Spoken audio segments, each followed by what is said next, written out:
chosen ones. Have you ever wondered what heaven sounds like when your name is mentioned? Let me tell you, heaven is not silent about you.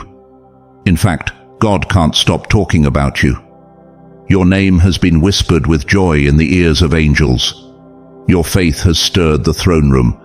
Your obedience in the quiet, your endurance in the fire, your tears in the secret place.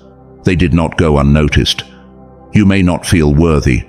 You may not look the part. But heaven has made you its favorite example. Yes, you. The one who kept praising when it hurt. The one who sowed seeds in drought. The one who forgave when betrayal shattered you. The one who kept going when no one clapped. You've become the story God brags about. God is not applauding perfection. He is celebrating persistence. You didn't quit. You didn't fold. You didn't sell out your soul for comfort. And now all of heaven is on its feet, because you proved that love is stronger than pain, and that obedience still lives in the earth. Let this truth settle deep into your soul. You are not forgotten. You are not ordinary. You are a divine example, chosen, refined, and now exalted. And I declare this to you with holy authority. God is about to honor you openly for what you did quietly. Before we go on, like this message if you know it's for you. Subscribe if your spirit is stirred. Drop your city and local time in the comments so we can pray over exhausted warriors around the world. And to those who are supporting and giving to the message, whether through the link pinned comment or super thanks, heaven sees your sacrifice. Your generosity is not just support, it is alignment with the voice of God. And because of your faith, may doors open, may favor multiply, and may your seed speak louder than your struggle. The reward is coming, swiftly and supernaturally. Stay expectant, because God can't stop talking about you. Let's begin with a truth that will change your whole perspective. God is not silent when it comes to you. He talks about you, He delights in you, He even brags about you. When others see weakness, God sees potential. When others turn their backs, God leans in closer.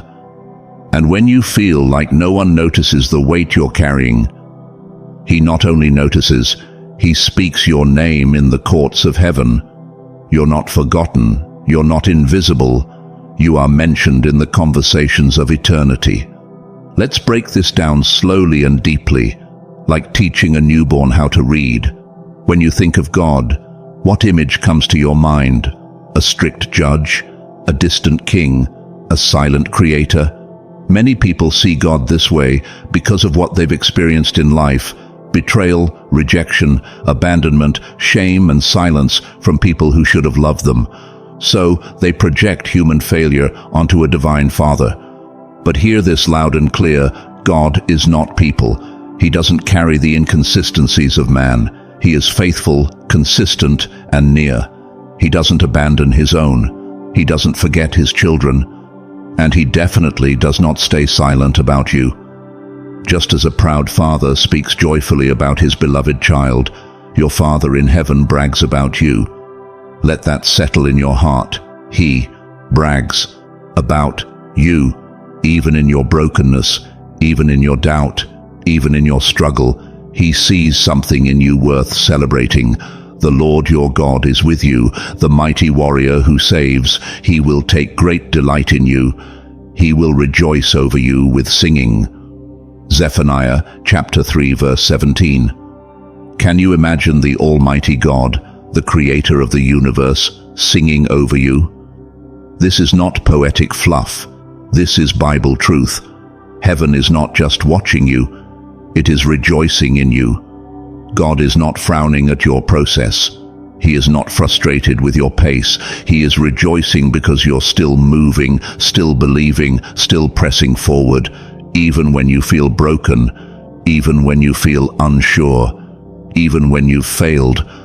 God sees your faith, not your flaws, and that's why He can't stop talking about you. Let us now look at Job, a man who became God's example to both heaven and hell. His life wasn't just about prosperity, loss, or restoration. It was about being seen by God. This is not just another Bible story. This is a divine reality that reveals how deeply God watches over his own. The spotlight didn't come from men. It came from the mouth of God himself. Job didn't ask to be noticed, but heaven noticed him, and not quietly. God brought up Job's name to Satan. That alone should make us tremble and rejoice at the same time. This is a story rich with divine insight. Let's take it step by step, slowly, like feeding a baby with a spoon, one truth at a time. Then the Lord said to Satan, "Have you considered my servant Job? There is no one on earth like him." Job chapter 1 verse 8. That moment wasn't casual, it was intentional. God highlighted Job. In the courts of eternity, in the presence of the accuser, God pointed at one man on earth and said, "That one, he belongs to me." Job wasn't in a temple. He wasn't making an offering. He was just living right, honoring God quietly. And that quiet faithfulness spoke volumes in heaven. Here's what happened. God and Satan were having a conversation, and Job's name came up. Let that sink in. Job didn't apply to be an example. He wasn't performing. He was just being faithful, and that faithfulness made heaven take notice. "Have you seen him?" God asked. "Have you seen how upright, faithful, and devoted he is?" That means God was not only watching Job, he was proud of him. He saw the secret disciplines, the daily choices, the private obedience. And it moved God so much, he used Job as his evidence. Now stop here and think about this. If God used Job as his example back then, could it be that he is using you the same way right now?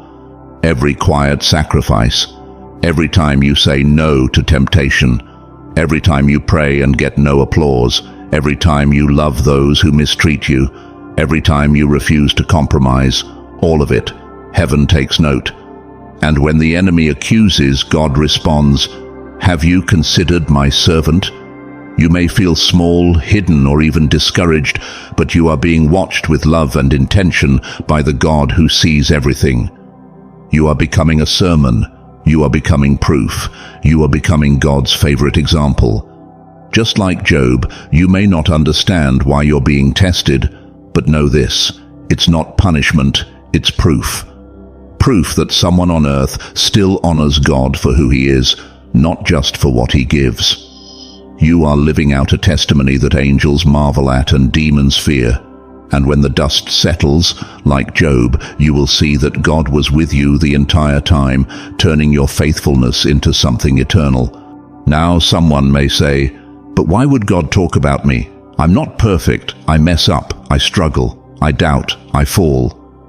And that question comes from a place we all understand, a place of shame, of humanity, of wrestling with our own shortcomings. But here's the divine mystery. God doesn't choose you because you're flawless. He chooses you because you're faithful. Faithfulness isn't perfection. Faithfulness is returning again and again, even when you're tired, broken, and unsure. It's saying, "God, I still trust you, even when your world is falling apart." Let's teach this gently and slowly. Imagine a mother with 2 children. One child is always clean, tidy, obedient, and says all the right things. The other child is messy, clumsy, and makes mistakes, but never stops coming back to mom, never stops reaching for her arms, never stops whispering, "I love you." Now, which child do you think touches her heart the deepest? Not the one who performs, but the one who keeps returning, the one who, in all his mess and mistakes, still knows who his mother is and still runs to her. That child carries the kind of love that cannot be taught, only felt. This is how God sees you, not as a perfect trophy on a shelf, but as a child who falls and still chooses to believe. A bruised reed he will not break, and a smoldering wick he will not snuff out. Isaiah chapter 42 verse 3. God is drawn to weakness. He leans in when you're fragile, because that's where real trust lives. And in your lowest, most broken moments, heaven still leans over and says, "That one right there, they're mine." Not because you performed, but because you believed, because you returned, because you didn't give up. And that is what moves the heart of God. Let's go deeper now. Why is God talking about you? Because of your faith. Not because of your talent, your appearance, your background, or your perfection, but because of your faith. The kind of faith that holds on when everything in you wants to let go. The kind that whispers, "Yes, Lord," even with trembling hands. Hebrews chapter 11 verse 6 says, "Without faith it is impossible to please God." This isn't just a verse, it's a divine key. Faith is what captures God's attention. Faith is what makes heaven lean in closer. Let this truth anchor you. God responds to faith. He doesn't respond to fear. He doesn't respond to manipulation. He doesn't respond to empty noise. But the moment you take even the smallest step of trust, even when it hurts, even when you're unsure, God feels it. Faith is spiritual oxygen in heaven. It's the atmosphere God breathes, and when you operate in it, He takes notice. Even mustard seed faith, tiny, trembling, fragile, can move mountains and rearrange destinies. Why? Because it says something loud in the spirit realm. I believe you, God, even now. That declaration carries more weight in heaven than 1,000 empty promises. Faith says, I trust you even when I don't see results. I will worship even when I feel nothing. I will obey even when it's uncomfortable. This is the kind of faith that moves God's heart, not loud, flashy, or perfect faith, but quiet, consistent, surrendered faith. And when God sees it in you, He begins to speak your name in heaven. He brags about your perseverance. He highlights your obedience. He says, "That one there, that's my example." So don't ever think your faith goes unnoticed. It is echoing in heaven, and God can't stop talking about you. Let's be brutally honest. You didn't get here without pain. You didn't become God's example without wounds, storms, and battles that threatened to break you. You've cried prayers no one heard. You've survived nights that tried to bury you, and still you're standing. But here is the mystery of grace. God uses your scars as sermons. He doesn't waste pain. He transforms it. What broke you down is now the very thing lifting others up. You thought the suffering was private, but heaven turned it into a pulpit. Every tear you cried, every betrayal you endured, every silent night where you still whispered, "God, I trust you." Those moments became the paintbrush in God's hands. He's painting a masterpiece called your life. And no, it's not neat. It's not polished. It's raw, jagged, and beautiful because it tells the truth. When others look at you, they don't just see what you've built. They see what you've survived. Your survival is your sermon. It tells the world that grace works, that faith holds, and that God is real. You intended to harm me, but God intended it for good to accomplish what is now being done. Genesis chapter 50 verse 20. That verse isn't just a line in Joseph's story. It's a prophecy over your own. What the enemy meant to destroy you with, God is now using to declare His glory. You are proof that grace is stronger than trauma, that faith is louder than fear, and that obedience under pressure still matters. You are God's living testimony, not just surviving, but shining. Not just wounded, but walking with purpose. This is the power of redemption. You are His example in the earth. Let's clear something up. Favor is not always what people think it is. Many assume favor means money, fame, recognition, or a life without struggle. But that's not biblical favor. Favor looks like walking through fire and not being burned, like Shadrach, Meshach, and Abednego in Daniel chapter 3. Favor looks like being thrown into a lion's den and coming out untouched, like Daniel in chapter 6. Favor looks like surviving shipwreck after shipwreck, but still reaching your God-ordained destination, just like Paul in Acts chapter 27. In other words, favor is not the absence of affliction, it's God's presence in the middle of it. Sometimes favor means you're chosen for the fire, the lions, and the storm, not because God is punishing you, but because He trusts you. He knows you won't fold. He knows you won't quit. And when you survive what others thought would destroy you, He uses your life as evidence. Evidence that He still protects. Evidence that He still delivers. Evidence that He still walks with His own. So don't mistake the trial for rejection. It might just be proof that you've been marked with favor, and when it's over, you won't just come out, you'll come out carrying glory. This part is deep. Stay with me. When God starts talking about you in heaven, hell pays attention. That's why the warfare increased. That's why the pressure felt more intense right after your obedience. You weren't being punished. You were being noticed. Hell doesn't attack what's empty. It attacks what's marked. And when your name is mentioned in heaven, the enemy moves to disrupt, distract, and destroy. Not because you're weak, but because you're becoming a threat. That's why the attacks came suddenly. Why the battle hit your identity, your confidence, your mind. The enemy couldn't touch your destiny, so he tried to make you question it. He went after your voice, your worship, your fire. But here's the truth. You carry evidence. You are walking proof that transformation is real, that faith still works, that praise still rises even in the flames, that surrender still produces power. You are not just surviving, you are revealing something holy. Your life preaches, even when your lips are silent. So hell will try to shut you down, to tire you out, to isolate you. But you must hold this truth close. If hell is fighting you, it's because heaven is talking about you. You are dangerous to darkness. Your light is too loud. Your obedience is too costly. Your presence on this earth is prophetic. And every time you rise again, even after a fall, you prove that grace wins, that faith works, and that God truly dwells with His people. Keep shining. Heaven is speaking, and the darkness can't stop what God has already declared. Let's take this even higher. Therefore, since we are surrounded by such a great cloud of witnesses, Hebrews chapter 12, verse 1. This isn't just poetic language. It's a divine reality. You are not alone. Every step you take in faith is being witnessed by heaven. You may feel invisible on earth, but in the unseen realm, your race is being watched. Angels are observing. Saints who have gone before you are cheering.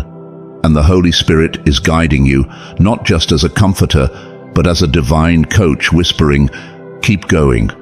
You are not running in vain. You are not battling in obscurity.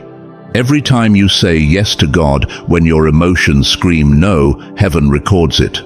Every time you pray in pain, serve in secret, or worship while weary, it echoes in eternity. Heaven takes notes, not for judgment, but for celebration. Every quiet obedience becomes a roar in the courts of glory. You are living in the tension of earth and eternity, but you're not forgotten in either. You are honored, you are seen, you are celebrated. God is using your life as divine inspiration for others, not just now, but forever. You've become part of the eternal story. Your choices today ripple into eternity. Your battles are not wasted. Your pain is not ignored.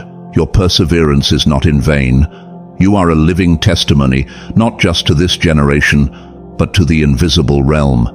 And when you finally stand before God, you'll see it all. How your hidden faith moved heaven, silenced hell, and inspired a multitude to believe. You are His example, His evidence, His voice on the earth. Chosen one, I need you to receive this truth. You don't just exist, you echo. You carry a sound in the spirit that goes beyond words. It's not about volume, it's about depth. Every act of obedience, every whisper of worship, every step of faith releases a vibration in the heavenly realm. And that sound? It's unique. It's yours. It's the sound of someone who didn't quit when it got hard. The sound of someone who still raised their hands in worship even while bleeding inside. That sound rises like incense, and heaven responds.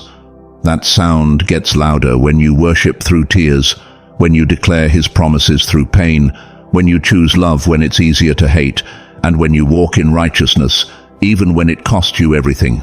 That's not ordinary noise. That's the sound of a chosen one. A sound that pierces darkness. A sound that silences hell.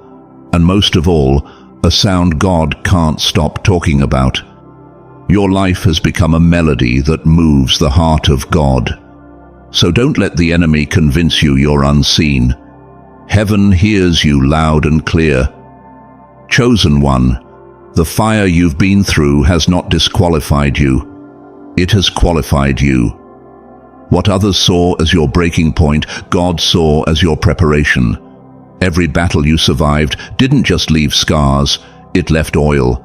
Oil of anointing, oil of experience, oil of power. Your battles birthed boldness. Your tears became testimonies. Your weakness became a weapon in God's hands.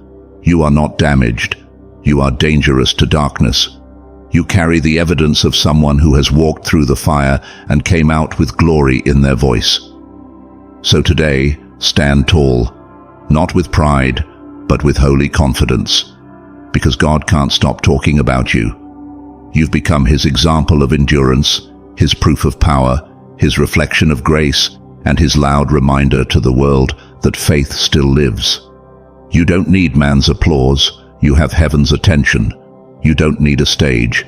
You've already been seated in heavenly places. And when God starts a conversation about you, it never ends in defeat. It always ends in glory. Your obedience has echoed beyond time. Your surrender has made the angels stand still. You are God's answer to the lies of the enemy. Now go, chosen one. Live boldly, love deeply, obey faithfully. You are not just surviving life. You are writing heaven's testimony, and somewhere in the heavens, even now, God is smiling. He's pointing at you in the presence of angels and saying again, "That one, right there, is my favorite example. So walk like it, speak like it, believe like it, because you are heaven's echo on earth, and hell can't silence what God has already spoken."